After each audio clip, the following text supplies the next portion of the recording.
in Minas Gerais state, but I currently live in Campinas and I'm part of Cristiane Matalo's step ensemble.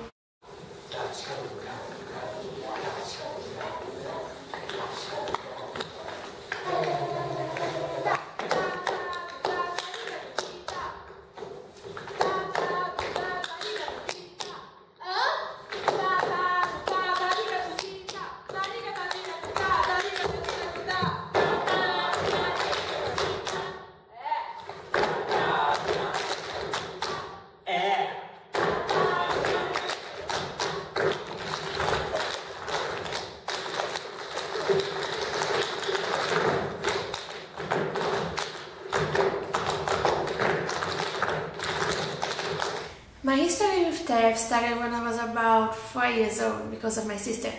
She used to take tap classes and me ballet, but I didn't like it at all. And I couldn't take tap because there was an age limit. So I used to take her huge shoes and play with them all day long pretending I was tapping. When I finally turned 6, I quit ballet and started taking tap classes at regular. As I grew up in tap, I wished to learn more and to improve my skills. So I started researching with my dad for tap festivals around the country, and suddenly I was giving up on all my vacations, holidays, and even regular classes at school to go to all of them every year. And traveling to these places was great for me, because besides learning that the tap universe was way bigger than I thought, I met a lot of people that are my best friends nowadays, had a lot of fun, and those festivals gave me scholarships for the biggest tap festivals in the USA. But there was a little problem, because the scholarships covered only the classes, and it's an expensive trip. So to pay for the rest, I started organizing events, selling a lot of stuff, gave up on trips and events for my school, like my graduation, stopped buying clothes, saved money from the classes I taught, and saved every cent I could to raise money, and I got it. So I went to Rhythm World in Chicago, to LA Tap Fest, to DC Tap Fest, and to Tap State in New York. And those scholarships were probably the best gift I ever got, because going to these places made me grow a lot as a tap dancer and also as a person. In those festivals I learned a lot about technique, improvising, jazz, footage, history. I met my biggest inspirations and I made a lot of good friends spread around the world, and I actually got to know what tap was really about. And that made me even more passionate about it. It was like a dream coming true. Suddenly I was surrounded by a bunch of people that loved tap as much as I did, and my biggest inspirations were standing right in front of me teaching. It was amazing. I loved it. I'm so thankful for these opportunities I had that I couldn't thank everybody that was responsible for it enough. Since I was 7 years old, I knew I wanted to be a tap dancer and a tap teacher, and it never changed. But as I grew up, I realized that to be a good tap dancer, I couldn't focus just on steps. I had to study music and worry with my whole body on stage. So I decided to apply to dance college in Unicamp in order to improve my tap while working my body in other dance styles such as contemporary, ballet and Brazilian dances. And I got in, but that was the biggest sacrifice I've ever made, because that meant leaving my family and friends behind 7 hours away and moved to Campinas by myself to share an off-campus student residency with other people and handle not only mine but other people's mess as well. And I also had to stop teaching because there weren't available classes for me to teach in Campinas, and that made me realize how much I loved doing it. At first, my biggest inspirations were the ones I had more contact with, like Chloe Arnold, Jason Samuel-Smith, Demisha Sambury Edwards, Diane Walker, Melinda Sullivan, and Sarah Wright. But once I got in touch with footage, I added a few people in my list, like Gregory Hines, Baby Lawrence, John Bubbles, and James Lyon.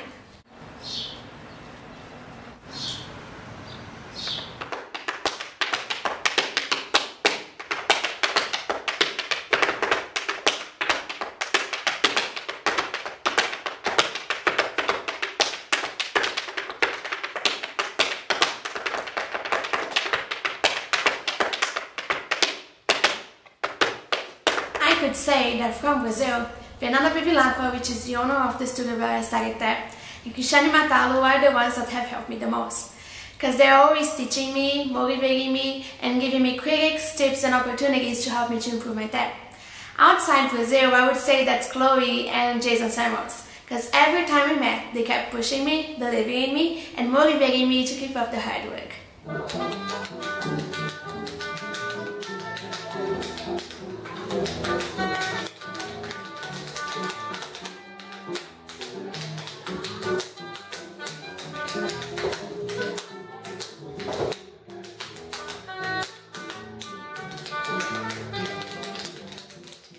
now about what has helped me the most, I would say there were the scholarships that not only introduced me to the step work, but also improved a lot my tap. And that opened up a lot of doors for me, because suddenly I was invited to teach in tap festivals around Brazil, and also to choreograph a piece for Footnote Step in Samoa, North Carolina. The distance from my family is one of the obstacles I had to overcome every day. Another one is the lack of free time to practice step on my own as I would like to, because I have classes at school every day from 8 AM to 6 PM, and at night I go to Cristiani's studio to rehearse and have tap classes, and at the breaks I have to do housework and my school readings and papers. But keeping me motivated is the biggest obstacle I have to overcome every day. I constantly stop believing in myself and in my capacity to get where I want to get, which is to become a professional tap dancer and travel around the world sharing all I've learned and my love for tap. That's why I have quotes from people that inspire me even on my bedroom walls, because this, footage, and keeping in touch with the tap fam helped me to keep believing.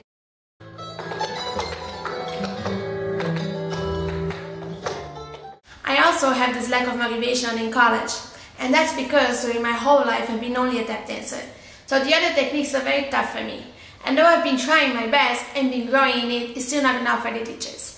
And personally, not being able to do it as they would like me to do it and as I would like to do it makes me very upset and frustrated, so that I often consider quitting college so I could focus on tap.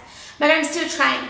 And what keeps me strong is some of my inspirations like Melinda Sullivan, the growth I've already seen in my body, and the belief that I need a diploma.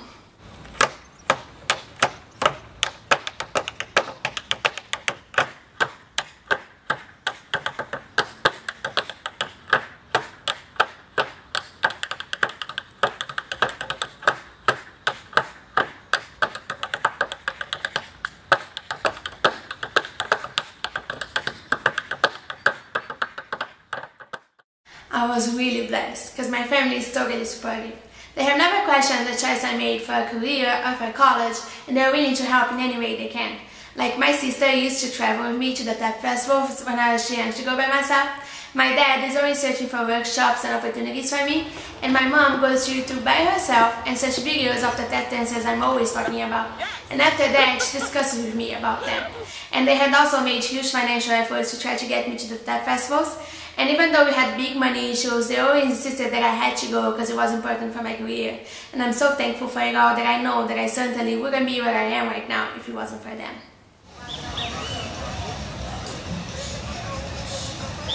When I was young and already knew I wanted to be a tap dancer, my friends didn't take that seriously. Some did, and they are totally supportive, saying that they want to see me dancing on Broadway someday. But a lot of them didn't, and they used to say that I was crazy because tap dance is not a career and wouldn't pay for my bills. What else would I work with? But I didn't take that seriously because I knew I loved tap dancing, and that's what matters.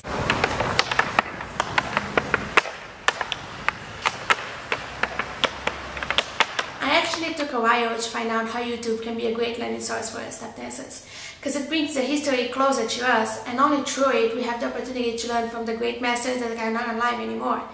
I made a commitment to watch at least one video a day, study it, and share it, and a lot of what I learned in the last year comes from footage. YouTube is also important so we can share our own work and get to know what's going on with tap around the world.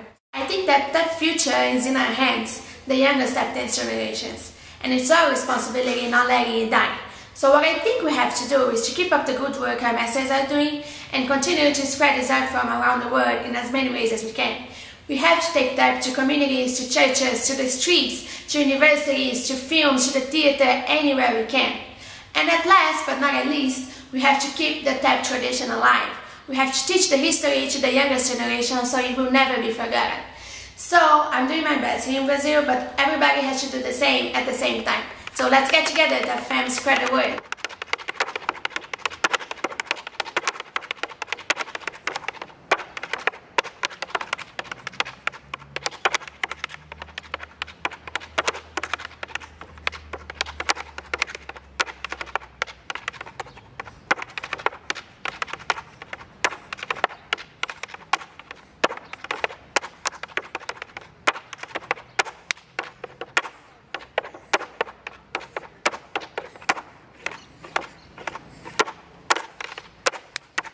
I know it will sound cheesy, but I love tap because it's everything to me. I love tap because it's like freedom to me. from judgments, from limits, from boundaries, and only through it I can fully and truly express myself. I love tap because it makes me dream and gives me faith to pursue my dreams, believing that someday I'll become a great tap dancer. I love tap because it's music, and sometimes just hearing to it makes me happy.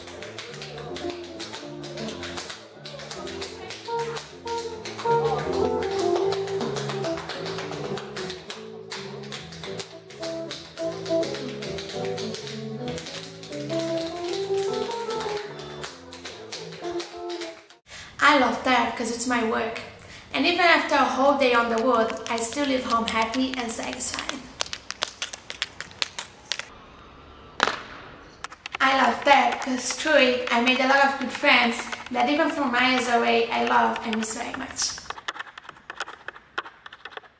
I love tap because my life makes completely sense with it.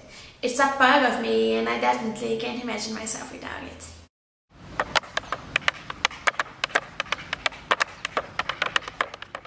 I love tap because it makes me believe in myself every day and gives me strength, courage and confidence to never give up.